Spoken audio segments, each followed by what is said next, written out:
Representative Bice. Thank you, Mr. Chair. So you're representing Trout Unlimited, correct? Correct. So what happens to the majority of fish that your people catch? Well, it depends on where you're at, right? Again, I think the thing to think about is Fish and Wildlife adopts a very comprehensive set of fishing regulations. Sometimes of the year, fishing is closed. Sometimes it's catch and release. In areas with salmon and steelhead, there's a catch record card. You have to submit when you fished, where you fished, and what you caught. So that kind of information that Fish and Wildlife uses for management of fish and wildlife, we don't have that information as to motorized suction dredging. So again, the point of a permitting system like there is when you get a fishing license is you got to tell the state what you're doing, when you're doing it, how you did it, what you caught. That same kind of system would exist if you had a permitting system for motorized suction dredging. So we're trying to create a system that is more or less equivalent to the kinds of information and the fee and such that we require of people when they fish. But would you agree that most of the fish that are caught are killed? No. Or a lot of them? Well, certainly some are, and again, it depends on the management regime that's adopted by the state. Representative Orcutt. Thank you. You said you want to level the playing field between the fishermen and the motorized prospectors, small-scale prospectors. But are the prospectors actually taking the fish out of the water and taking them home? I mean, it's inherently different what fishermen are doing than what prospectors are doing, isn't it? Of course. So it can't be exactly a level playing field to make them do exactly the same kind of things that you're required to do, because what you're doing is different than what they're doing. Is that not correct? That's true, but then you got to remember too that I'm reporting to the state of where I'm fishing and where I'm removing the fish from. They're not even reporting that. I have no idea where they're at. We have projects going around the state on restoration projects that we have recorded. If I want to do a restoration project on a river or stream, I have to apply for an HPA permit. Just maybe Fish and Wildlife can, or staff can correct me, but I've been fishing for almost 50 years and I've never told the state where I was going fishing. Actually, I've avoided telling them where I'm going fishing. So Record it on your catch record card, area you're fishing from. that's only if I catch a fish. Yes. I hope you're. Thank you. Any questions? Representative Orcutt. Thank you, Mr. Chair. Thank you for being here, Mr. Beatty. And yeah, I do remember being in a couple of meetings, and it wasn't all that long ago that we were in meetings on the Golden Fish pamphlet. It's been implied, if not outright stated, by some previous testimony that the fishing community is regulated by Department of Fish and Wildlife rules, and that you are unregulated. But the Golden Fish pamphlet is the rules under which you operate, and can you tell us who wrote the Golden Fish pamphlet? The Golden Fish pamphlet that we wrote, there were 5 of us stakeholders from the mining community, Indian tribes, Department of Ecology, Department of Natural Resources, Washington Department of Fish and Wildlife. I'm sure there's some other people that I've left out. But who adopted the Golden Fish pamphlet as the rule? Washington Department of Fish and Wildlife Commission, after it was presented to them. So you are operating under Fish and Wildlife Yes, sir. Department rules? Sure. Thank you, Mr. Chair. So I think you've pretty well answered this question, but I want to make sure that it's clear in everyone's mind. So you are regulated on where and when you can suction dredge? Yes, sir, we sure are. Okay. Thank you, Mr. Chair. We heard testimony from some of the miners about the materials that they've been taking out, the mercury and the lead and those types of metals. How much of that material has your group taken out of the rivers, and what is the method that you use to do it? We do not remove those things from the river. Bullets. So a couple of years ago, when I was talking with one of the sponsors about this issue and other folks, I mean, there's a whole bunch of activity in the river that moves gravel. When you have a 250 horsepower jet pump sled running up and down through the riffles, you're moving gravel. And I don't know, it just seems like this activity seems fairly minimal to me, but another to But the ocean. the jet pumps actually pull a large volume of water through the chopping action of the pump. That's true. Yeah. There's no denying that, and it's unknown how many smolt they would pull through a pump, and it's hard to judge The point that. is, we're all impacting the river. We are all impacting the river, and we're not here to say that the miners have no place. That's not why I'm here. Okay. There are And I saw that joke of a regulation pamphlet. Does anybody up here hold a fishing license up in front of me? Not this year. So do you know how thick the pamphlet is for fishing? Yes, I do. Do you know how much data has resulted from that pamphlet? Well, it's usually about 3 years old.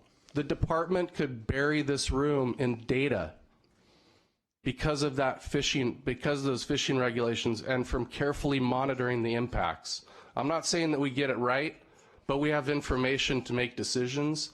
With mining, we don't have information to make good decisions except for a bunch of hearsay. So that's my opinion, and thank you for taking my time. Thank you. Thank you for your time. Representative Orcutt. Thank you, Mr. Chair. You mentioned NPDES, and so I was pretty sure I knew what it meant, but I pulled it up because I wanted to get all the words correct. So I looked it up on the internet, National Pollution Discharge Elimination System, and it says the NPDES permit program addresses water pollution by regulating point sources that discharge pollutants to waters of the United States. Is there anything about suction dredging that introduces anything into the water? No. Thank you. Ayes. Thank you, Mr. Chair. So do stream channels migrate? Not that I'm aware of, no. They don't move? Rivers always take the same course? Wait, are you talking about the what? Stream channels, the river, the streams, do they Yeah. migrate? Do they move around? Yeah, over time. Okay. So gravel bars get displaced, correct? You'll agree with me on that. So what happens to the mercury in those gravel bars or in those stream channels as that channel moves and erodes out other places of gravel? Is that mercury not atomized or having that same effect naturally? You mean once the water moves around it? And No, it's- once the water moves the gravel to relocate its channel in another place. I think we're all aware that rivers move and they move a lot of soil. They move a lot of gravel.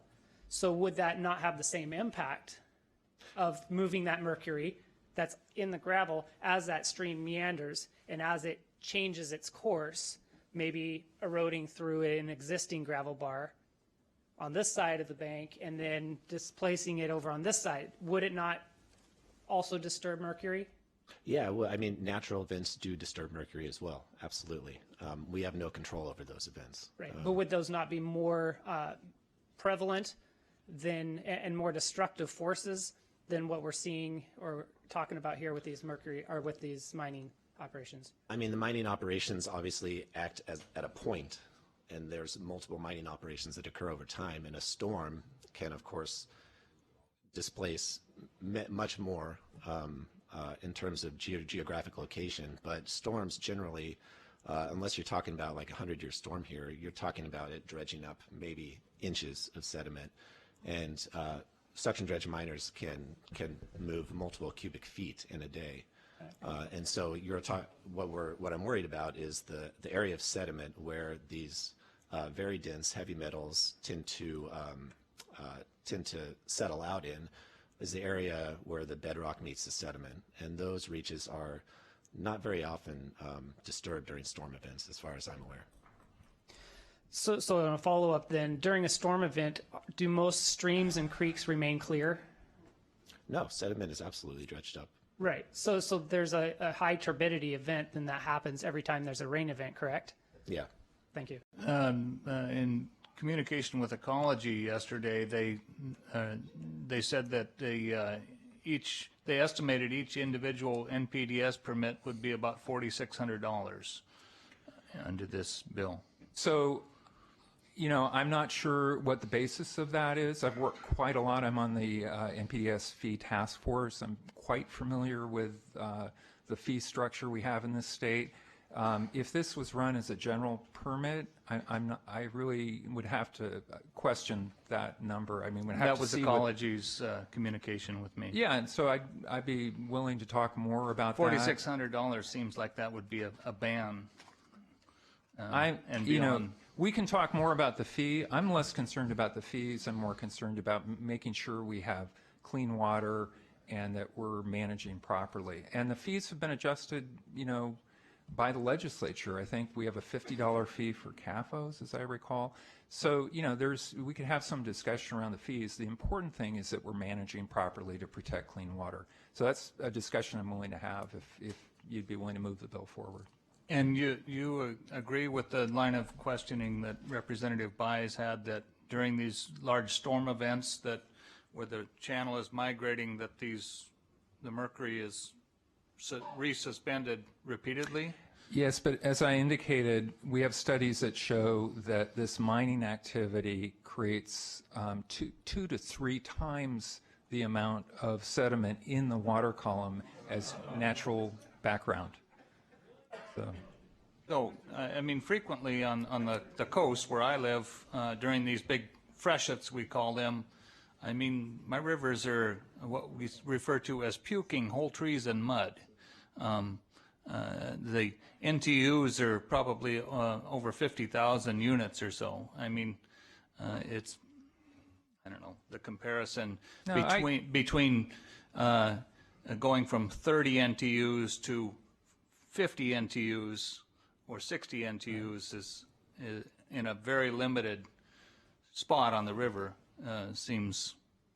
Well, I appreciate the point you're making. I mean, we have wildfires, we have volcanoes that create greenhouse gases. You know, the argument's been made, why should we regulate stationary sources and vehicles?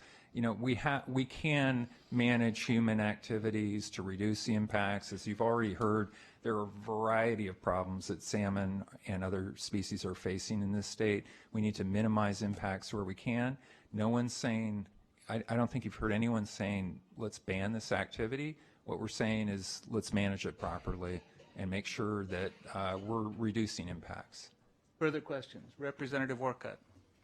Thank you, Mr. Chair. Getting back to the claim that suction dredging results in atomization of mercury, you use the example of a vacuum cleaner, but something being forced at high pressures via air and something being forced with, through water can have vastly different outcomes. And I've been looking, on my search engine best I can to try and find something about atomization of mercury.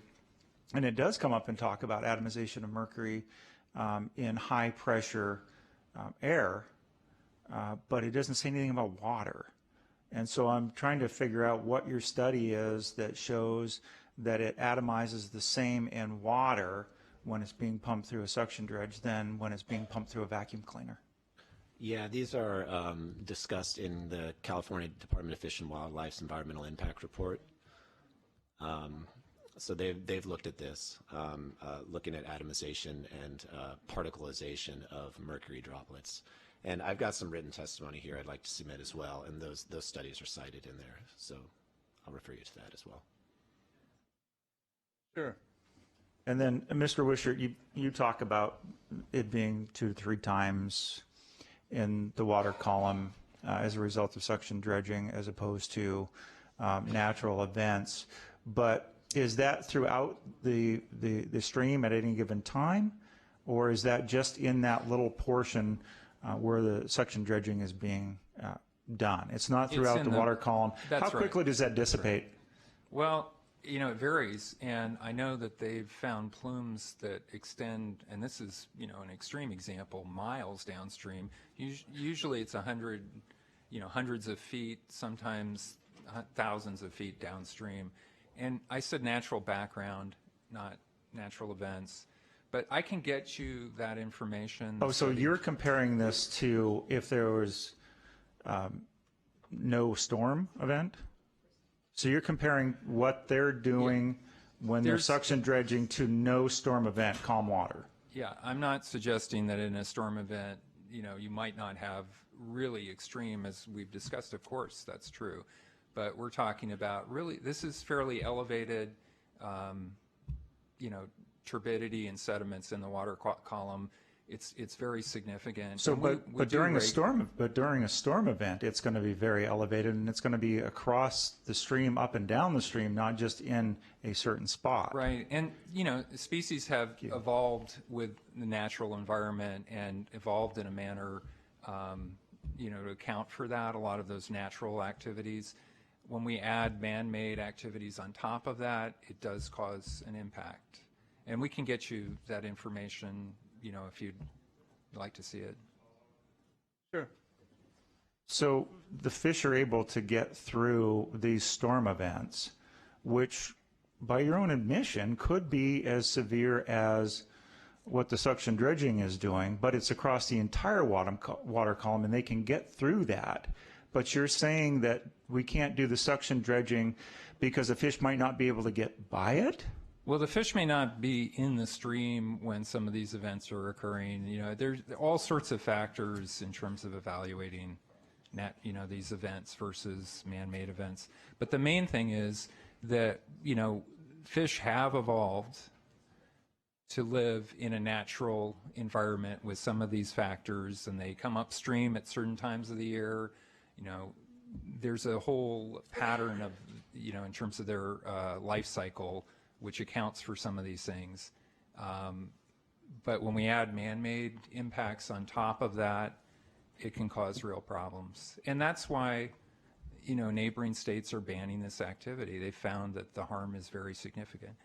So, and we're talking about the water quality impacts. There are very severe changes in the geomorphology of the streams, real serious impacts to physical habitat as well. That's probably an even greater problem. So, Representative Orcutt. Thank you, Mr. Chair. So Mr. Wishart just talked about how fish may not use the streams when we're getting high water. But they may be trying to use them when we have high water. And obviously the department can't control when we get high water, can't control the weather. But does the department take steps to minimize the activity or limit or prohibit the activity at certain times when fish are using the streams? Well, the primary basis of the Golden Fish pamphlet as it currently is, and you all sound like you may be well aware of this, we try to use avoidance wherever we can, then followed by minimizing the effects of the activity. And for some activities, though not in the case of the Golden Fish pamphlet, there's compensation if there's impacts that can't be avoided or minimized. One of the major components of the Golden Fish pamphlet is doing exactly as you say and trying to make sure the activity isn't occurring during times when we're likely to have fish in those locations or eggs in those locations. So, Representative Orcutt. Thank you, Mr. Chair. So Mr. Wishart just talked about how fish may not use the streams when we're getting high water. But they may be trying to use them when we have high water. And obviously the department can't control when we get high water, can't control the weather. But does the department take steps to minimize the activity or limit or prohibit the activity at certain times when fish are using the streams? Well, the primary basis of the Golden Fish pamphlet as it currently is, and you all sound like you may be well aware of this, we try to use avoidance wherever we can, then followed by minimizing the effects of the activity. And for some activities, though not in the case of the Golden Fish pamphlet, there's compensation if there's impacts that can't be avoided or minimized. One of the major components of the Golden Fish pamphlet is doing exactly as you say and trying to make sure the activity isn't occurring during times when we're likely to have fish in those locations or eggs in those locations. Rebecca, can you post those pictures? So one of the things we heard earlier in the testimony was about an accusation of miners building rock dams in the river, and during our committee tour 3 years ago, 2 years ago, we visited the Gifford Pinchot, and there was a culvert removal, and as part of the culvert removal, I think there was 5 or 6 rock dams were required by the habitat biologist to be built in the stream, and I'm struggling with that. I've seen public service announcements about, stop those kids from playing in the river and building rock dams in the river, and then the dichotomy of that where we actually require it in our streams. Any thoughts on that? Or? Yeah, no, that's a great observation. It's very similar to the question that Representative Orcutt just asked. We have to pay attention to which fish and which life stages are in the stream at the time the activity is happening. With regard to formal fish passage, typically when we take out an obstruction, we have quite a bit of research that documents what the flow standards and elevation standards are that adult fish and juvenile fish can safely pass. And that's typically what our fishways, which are the types of structures that you're describing that we put in when we take out an obstruction. Those are typically built to match those flow rates and elevations that we know the adult fish and the juvenile fish in that system can pass. I think likely the public service announcements that you saw were in times of drought. And again, it depends on which fish and which life stages are in the stream at that time. If you've got adult fish, particularly some of the more robust species that are going to be in the stream at that time, we know there are cases where having additional pools can provide benefit. But we also know that if you're talking about a system where you have juvenile fish and the obstruction that's been created doesn't have a purposeful way for them to pass through, then it can be a challenge for them as they try to navigate to a place where it's going to be colder and safer for them in a time of drought. Thank you.